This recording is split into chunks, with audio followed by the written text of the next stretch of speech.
Vamos falar sobre o uso da casa pelo proprietário, né?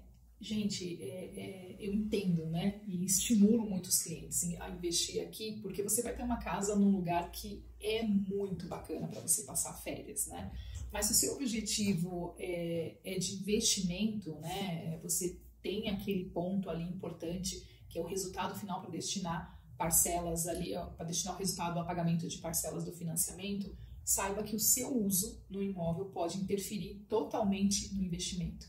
E aí, tem que ter um outro ponto de atenção. O calendário que a gente segue é o calendário local, é o calendário de alta, baixa temporada nos Estados Unidos e não no Brasil. Muitas vezes a gente está fazendo ali uma cotação com um cliente no mês de março e ele fala, mas por que a tarifa está tão alta?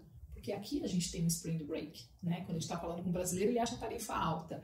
Como também tem muitos clientes que falam, né, janeiro é alta temporada, eu falo janeiro é alta movimentação, né? Porque a gente tem um inverno rigoroso no norte, muitos americanos vêm para cá, mas é um período de férias para o brasileiro que é muito bom vir, né, e passar férias aqui, mas para quem está investindo é bom deixar o calendário ali livre, que vai ser uma época de alta ocupação. Então o proprietário pode sim usar a casa, né? Eu acho que é um dos grandes benefícios em você investir em uma casa de férias aqui em Orlando, que você ter uma casa, um lugar muito bacana para passar, né, os seus dias de descanso e diversão, mas saiba, né, isso vai impactar no resultado dependendo do período que você escolheu para passar essas férias. Falando disso para vocês, eu lembro de um caso, né, de dois irmãos. Num determinado dia, um deles me ligou e fez uma abordagem assim, sabe? Chegou com autoridade e perguntou assim, por que a casa do meu irmão aluga mais do que a minha? Eu falei, mas a casa do seu irmão não aluga mais do que a sua, né? A gente tem ali, na verdade, a mesma taxa de ocupação entre ambas. O que diferencia é que nas férias de julho, que é as férias de verão aqui, Natal e Ano Novo, vocês se reúnem na sua casa. E a casa do seu irmão a gente aluga, que é onde a gente tem ali a melhor tarifa. O que eu quis explicar para ele? Você pode usar a sua casa, mas se você usar na alta temporada, o impacto vai ser grande, né? Se você usar na baixa temporada, o impacto é bem menor. Então a gente sempre tem que estar falando sobre isso, bem como relações que tem neste uso do proprietário, ou se o proprietário vai emprestar o imóvel, né, para algum amigo, algum parente. Existem itens que a gente precisa falar, né, o que é um custo, né, que você vai ter, né, se você emprestar a sua casa, como que a gente vai cobrar, como que o condado vai olhar, mas de uma forma geral, como que isso funciona. Proprietário, filhos de proprietários, pais, toda a relação de primeiro grau, a gente chama de owner stay, que é a estadia do proprietário. Você vai ter ali somente o custo da taxa de limpeza, né, para o seu imóvel, a gente não vai cobrar nada mais por isso. E você também não paga impostos sobre locação, né, quando você está utilizando o imóvel. Mas, quando você está alugando essa casa, existem dois impostos, né, duas prestações de contas ali para fazer. Existe o sales tax, que é como se fosse o ICMS no Brasil, tá? E existe também o imposto de turismo, né, que é o imposto de desenvolvimento do turismo que a gente paga para o condado. Sales tax paga para o estado, o imposto de turismo a gente paga para o condado. E lembrei de mais uma situação, né, porque muitas vezes existe uma interpretação errada do proprietário.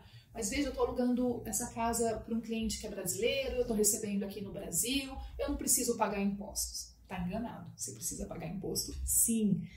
E existe controle, existe fiscalização e existe penalidades, né, caso você não reporte corretamente este uso do imóvel. Então, toda vez que você tiver uma relação de uso deste imóvel, e veja, muitas vezes eu não estou falando nem de locação, estou falando de uso desse imóvel por terceiros, né? Seja ali uma locação formal, ou seja uma situação do tipo, você falou assim, bom, use minha casa de Orlando e eu uso a sua casa de Angra dos Reis. Existe uma relação ali de interesse comercial, existe um valor nessa questão, uma permuta nessa questão.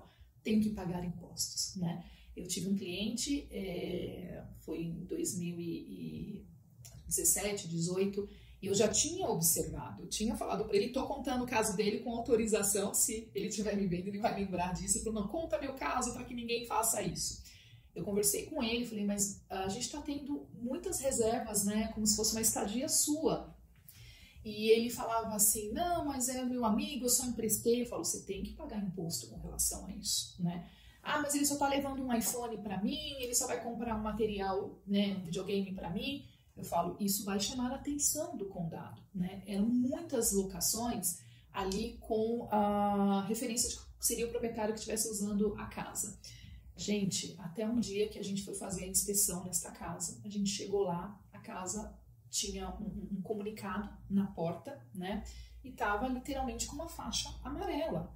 E a gente viu rapidamente, o condado ele interditou a casa e estava convocando ali que a gente fosse prestar contas, né, no escritório deles. Foi necessário pagar uma multa, né, foi necessário regularizar novamente a licença para voltar a trabalhar com o imóvel. Então, precisa tomar muito cuidado com isso, né, isso é muito sério, né, você ter esse tipo de problemas vai te trazer prejuízos ali financeiros. Achar que está economizando não é fato. Precisa se comportar corretamente. Quando você está no Property Manager, sempre vai ser feito esses reports, vai ser feito o pagamento dos impostos. Não é um custo do proprietário, que quem alugou tem que pagar o imposto, né? E a gente ali tem que recolher e fazer a prestação de conta para o Estado e para o condado. Trabalhar certinho não vai ter problema, né? Funciona assim.